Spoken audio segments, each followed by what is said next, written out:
लांबरा. माझे मित्र व्यसनाधीन नव्हते म्हणून मी पण व्यसनाच्या आहारी कधी गेलो नाही. सो मित्र असाल तर तुम्ही पण करताय.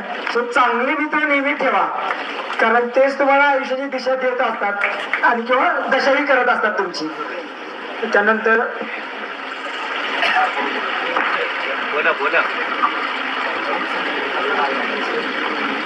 आता जे विद्यार्थी युपीएससीची प्रिपरेशन करत आहेत सध्या, त्या विद्यार्थ्यांसाठी ज्यांनी 2दा 3दा प्री दिल्या पण प्री निघत नाहीये, अशा विद्यार्थ्यांसाठी तुमचं काय चुकतं तपासून पहा. पीवायक्यूचं थोडा अनालिसिस करा. 1 वर्ष गॅप हवा असेल तर 1 वर्ष गॅप घ्या. 2 अटेम्प्ट दिल्यानंतर स्वतःची लायकी समजत्या की आपण क्रॅक करू शकतो का नाही. त्या लायकीनुसार तुम्ही मी थोडं खूप स्ट्रॉंग वर्ड्स वापरतो, पण ठीक आहे, ही माझी जबाबदारी आहे. कारण पुण्यामध्ये प्रिपरेशन करणाऱ्या विद्यार्थ्यांची म्हणजे मी ज्यावेळी ऍस्पायरंट असतो त्यावेळी सगळ्यांना असं वाटायचं असतं की सद्यस्थितीची परिस्थिती कोणी जाणीव करून देत नाही. व्यसनापासून लांब राहा. माझे मित्र व्यसनाधीन नव्हते म्हणून मी पण व्यसनाच्या आहारी कधी गेलो नाही. सो मित्र असाल तर तुम्ही पण करताय. सो चांगले मित्र नेहमी ठेवा, कारण तेच तुम्हाला आयुष्याची दिशा देत असतात आणि किंवा दशाही करत असतात तुमची. त्यानंतर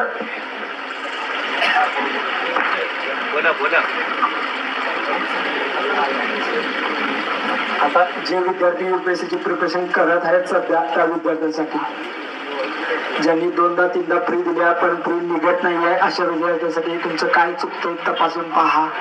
पीवायक्यूचं थोडा अनालिसिस करा. 1 वर्ष गॅप हवा असेल तर 1 वर्ष गॅप घ्या. 2 अटेम्प्ट दिल्यानंतर स्वतःची लायकी समजत्या की आपण क्रॅक करू शकतो का नाही. त्या लायकीनुसार तुम्ही मी थोडं खूप स्ट्रॉंग वर्ड्स वापरतो, पण ठीक आहे, ही माझी जबाबदारी आहे. कारण पुण्यामध्ये प्रिपरेशन करणाऱ्या विद्यार्थ्यांची म्हणजे मी ज्यावेळी ऍस्पायरंट असतो त्यावेळी सगळ्यांना असं वाटायचं असतं की सद्यस्थितीची परिस्थिती कोणी जाणीव करून देत नाही. खूप लोंढे पुण्यामध्ये युपीएससी किंवा एमपीएससीची प्रिपरेशन करण्यासाठी येत आहे, खास करून मराठवाडा. त्या सगळ्या विद्यार्थ्यांना मी एकच सांगू शकतो की घरच्या परिस्थितीची जाणीव असू दे. 1-2 अटेम्प्ट नंतर होत नसेल तर सोडून द्या, काही कमीपणा नाहीये. खाईन तर तुपाशी नाही तर उपाशी असं अजिबात राहू नका. घरची आर्थिक परिस्थिती याची जाणीव राहू दे. जर कोणी फायनान्शियल असेल मग करण्यात काही अर्थ नाही. आणि जे लहान विद्यार्थी आहेत माझे बांधव 7वी 8वीला किंवा 11वी 12वीला, त्यांना एवढं सांगेल की 11वी 12वीला चांगल्या कॉलेजमध्ये ऍडमिशन मिळवण्यासाठी प्रयत्न करा. करिअर काय करायचं याबद्दल असं काही डिस्कशन करू नका. सोय आणि पालकांना एक सांगायचं म्हणजे आता खूप अवघड आहे पालकांना सांगायचं. पालकांच्या पण काही इच्छा अपेक्षा असतात, तर माझं असं नेहमी म्हणणं असतं की त्यांनी त्या विद्यार्थ्यांच्यावर लादायला नाही पाहिजे. त्यासाठी प्रयत्न करायला पाहिजे, पण विद्यार्थ्यांनी मुभा दिली पाहिजे की त्याला कोणतं करिअर करायचं, त्यावेळेस संधी दिली पाहिजे. विद्यार्थ्याला जेई किंवा मेन्स करायचं नसते, नीट करायचं नसते, पण पालक लातूरला कोट्याला घालवतात. काही पॉईंट नाहीये. विद्यार्थ्याला जे करायचं ते करू द्या. आपल्या इकडे इंजिनिअरिंग आणि मेडिकलची क्रेज आहे. DU सारख्या JNU सारख्या इन्स्टिट्यूट मध्ये ह्युमॅनिटीचा कोर्स करण्यामध्ये खूप क्रेज आहे.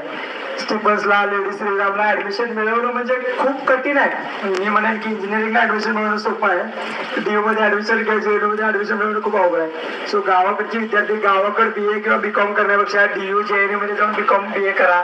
नक्कीच एक व्यक्ती म्हणून तयार होत्या. आणि UPSC मध्ये सक्सेस मिळवणं चांगलं आहे. UPSC मध्ये अपयश झाला त्याच्यापेक्षा चांगला आहे, कारण UPSC तुम्हाला एक चांगला नागरिक म्हणून नक्कीच घडवते, माझं वैयक्तिक ओपिनियन आहे. सो माझं मनापासून सगळ्या कंडिशनचा विचार करता मी म्हणेन की तुम्ही आयुष्यात कधी ना कधी एखाद दुसरा अटेम्प्ट UPSCचा द्यावा, असं माझं वैयक्तिक होकार. पण बाकीच्या गोष्टींचा सारासार तुम्ही अभ्यास करा असं मला वाटतं. आता कमिंग टू द कन्क्लुजन की सगळ्यात महत्त्वाचं की ह्या सिच्युएशनला कसं रिॲक्ट करायचं ऍक्च्युली अजिबात समजत नाहीये.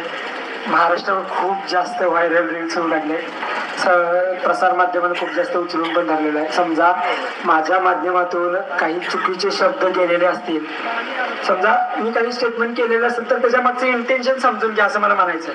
म्हणजे काही काळा की खूप वेळा बघितलंय की मग माझा हेतू वेगळाच असतो आणि स्टेटमेंट फक्त व्हायरल होतात. सो माझं कळकळीची विनंती आहे की खूप साधा माणूस आहे मी, मला साधेच राहू द्या, कारण साधेपणातच खूप श्रीमंत आहे असं मला नक्की नेहमी वाटत राहतंय. आधी सगळ्यात महत्वाचं म्हणजे शेतकऱ्यांच्या विद्यार्थ्यांसाठी, कारण मी पण शेती केलेलं आहे, खूप तळमळीने शेती केली आहे. पप्पांना खूप वेळा रागावून पण शेती केलेलं आहे, खूप वेळा पाणी पण पाजलेलं आहे शेतात. आई वडील शेतात जातात, तुम्ही टाइमपास करत घरात युट्यूबवर इंस्टावर रील बघत बसताय. ऍक्च्युली खूप खूप चुकीची गोष्ट आहे. 40-50 वर्षाचे तुमचे आई वडील शेतात राबतात आणि तुम्ही दिवसभर झोपताय. या गोष्टीकडे थोडं तुम्ही सेल्फ रिफ्लेक्ट करा. शेतामध्ये काम करायला अजिबात लाजू नका. मला वाटतं रणजित भाटने मला ही गोष्ट सांगितली, त्यांच्यामध्ये थोडं डिस्कशन काहीतरी चालू होतं. रणजिता मला वाटतं थोडं याबद्दल कल्पना असेल. सो कोणतेही काम लहान नसतं ऍक्च्युली. म्हणजे समजा माझं UPSC मध्ये सक्सेस झालं नसतं तर मी कॉलेज ऑफ इंजिनिअरिंग पुणेमधून BTech केलेलं आहे, हे लक्षात ठेवा. आयुष्यामध्ये अपयश म्हणजे काय की UPSC मध्ये सक्सेस झालं नसतं तर सिव्हिल इंजिनिअरिंगच्या आधारे एखादा स्वतःचा कन्स्ट्रक्शन बिझनेस किंवा स्वतःची कन्स्ट्रक्शन लाईन चालू करू शकलो असतो. त्यामधून महिन्याला 30-40 हजार तर मिळवू शकलो असतो. 30-40 हजार मध्ये आई वडिलांची काळजी घेऊ शकलो असतो, स्वतःचं पोट भरू शकलो असतो. सो प्लॅन बी असू दे तुमच्यासोबत, कारण प्लॅन हे नेहमी सक्सेसफुल होईल असंच माहित नाही. आणि सगळ्यात महत्वाचं म्हणजे आयुष्यामध्ये 4 थोर व्यक्ती ज्यांच्यावर खूप मोठा इन्स्पायर झालं. एक मध्ये महाराष्ट्राच्या आराध्य दैवत राजा शिवछत्रपती, यांची दूरदृष्टी म्हणा किंवा त्यांचे विचार म्हणा. आयुष्यामध्ये अडचणीच्या वेळी कसं एस्केप झालं पाहिजे आणि अन्नावर आला तर कसं शिक्क्यावर घेतलं पाहिजे, या गोष्टी महाराजांनी शिकवल्या. त्यानंतर कोल्हापूरचे राजे शाहू महाराज, कोल्हापूरच्या जडणघडणीमध्ये खूप मोलाचा वाटा आहे. बहुजन समाजाच्या उद्धारासाठी त्यांनी खूप मोलाचं काम केलंय. त्यानंतर महात्मा फुले विद्यार्थ्यांच्या शिक्षणासाठी, किंवा मी म्हणेन की फादर ऑफ एज्युकेशन असं म्हणेन मी. त्यानंतर संविधानाचे शिल्पकार डॉक्टर बाबासाहेब आंबेडकर. मला असं वाटतं की कोणत्याही समाजापुरते या थोर व्यक्तींना मर्यादित ठेवू नका. सगळ्यांचे विचार, सगळ्यांचे आचार लक्षात घेतले पाहिजेत. लोकांना काय झालं म्हणजे माझं खूप ओपिनियन आहे, तुम्हाला राग आला तर चालेल. माझे खूप जास्त मित्र SC कॅटेगरी मधील आहेत. मी करतोय स्टेटमेंट, याची मी फुल जबाबदारी पण घेतोय. SC कॅटेगरीतील माझे मित्र बाबासाहेबांचं पुस्तक वाचलं नसेल पण बाबासाहेबांचं खूप जास्त स्टेटस किंवा सॉंग तयार करतात. ऍक्च्युअली बाबासाहेब फोटोमध्ये किंवा सॉंग मध्ये नाही आहेत, बाबासाहेब पुस्तकामध्ये. पुस्तकं वाचा तुम्ही, त्याशिवाय समाजाचा उद्धार कसा करायला तुम्ही. एक बाबासाहेब घडले त्यानंतर बाबासाहेब घडलेच नाही. आता 100 बाबासाहेब घडायला पाहिजे होते पण नाही घडले, का तर जवळचा आपणच आहे.